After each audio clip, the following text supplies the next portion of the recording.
Apa itu virus corona dan kenapa kita harus berada di rumah? Kita tidak boleh keluar rumah, bertemu dengan teman-teman, apalagi pergi ke tempat yang ramai. Bahkan sekolah juga diliburkan dan kita harus belajar dari rumah secara daring atau online. Orang tua juga tidak berangkat ke kantor, tapi bekerja dari rumah. Kadang orang tua harus pergi ke pasar atau supermarket untuk membeli bahan makanan. Tapi mereka harus memakai masker saat pergi dan menjaga jarak dengan orang lain.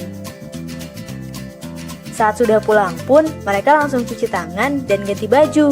Bahkan ada juga yang langsung mandi. Sebenarnya apa yang terjadi ya? Kalau mencari informasi dari internet dan televisi, mungkin kita akan menemukan bahwa kita memang disarankan untuk menjaga jarak dengan orang lain. Menjaga jarak itu penting terutama di saat sekarang ini untuk menghindari virus corona. Apakah teman-teman sudah tahu tentang virus corona? Virus corona adalah salah satu virus yang menyerang sistem pernapasan. Ada beberapa jenis virus corona, di antaranya SARS coronavirus, MERS coronavirus, dan SARS coronavirus 2. SARS coronavirus mengakibatkan penyakit SARS atau Severe Acute Respiratory Syndrome yang muncul pada tahun 2002 lalu. MERS coronavirus mengakibatkan penyakit MERS atau Middle East Respiratory Syndrome yang muncul pada tahun 2012 lalu. Sedangkan SARS coronavirus 2 mengakibatkan penyakit COVID-19 atau Coronavirus Disease 2019 yang muncul pada akhir tahun 2019 lalu. Virus corona ini bisa berbahaya untuk tubuh kita. Saat virus corona masuk ke tubuh, dia membuat kita sakit dan lemas. Kita jadi demam, bersin, batuk, dan tak jarang juga jadi sesak napas. Saat kita batuk, percikan ludah akan keluar dari mulut. Begitu juga saat bersin, mungkin lendir juga bisa keluar dari hidung. Percikan ludah atau lendir itu bisa mengandung virus corona dan bisa menempel di berbagai tempat. Mulai dari menempel di mainan, menempel di buku, jatuh ke meja, dan lain-lain. Kalau orang lain memegang benda-benda itu, virus corona bisa menempel di tangan mereka. Nah, kalau mereka memegang hidung atau mulut dengan tangan yang terkontaminasi itu, virus corona akan dengan mudah masuk ke dalam tubuh mereka. Virus corona akan menuju ke paru-paru dan membuat mereka akhirnya jadi ikut sakit. Gejala dan pencegahan penyakit karena virus corona.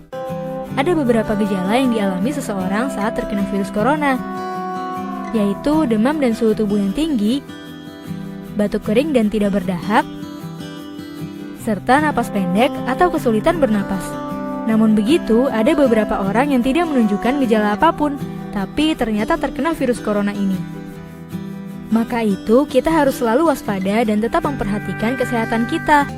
Lalu, apa yang harus kita lakukan supaya virus corona tidak menyebar ya? Pertama, rajin mencuci tangan dengan sabun dan air yang mengalir.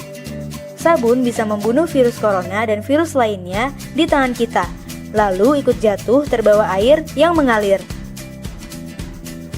Kedua, batuk dan bersin dengan cara yang tepat. Tutup hidung dan mulut dengan siku dalam. Hindari menutup hidung dan mulut dengan telapak tangan, karena bisa membuat virus jadi menempel di telapak tangan. Ketiga, pakai masker. Virus corona yang melesat ke arah kita tidak akan bisa masuk kalau kita menutup hidung dan mulut dengan masker. Keempat, tetap berada di rumah dan lakukan kegiatan dari rumah. Kalau kita melakukan keempat hal tadi, virus corona pasti tidak akan menyebar luas dan mereka akan hilang dengan sendirinya. Kalau virus corona sudah hilang, kita bisa bermain di luar rumah dan bertemu dengan teman-teman lagi deh. Nah, demikian tentang virus corona dan pencegahannya. Jadi saya harapkan kita tetap jaga kesehatan, jaga jarak, tetap di rumah, makan makanan sehat, dan lakukan pekerjaan yang membuat kita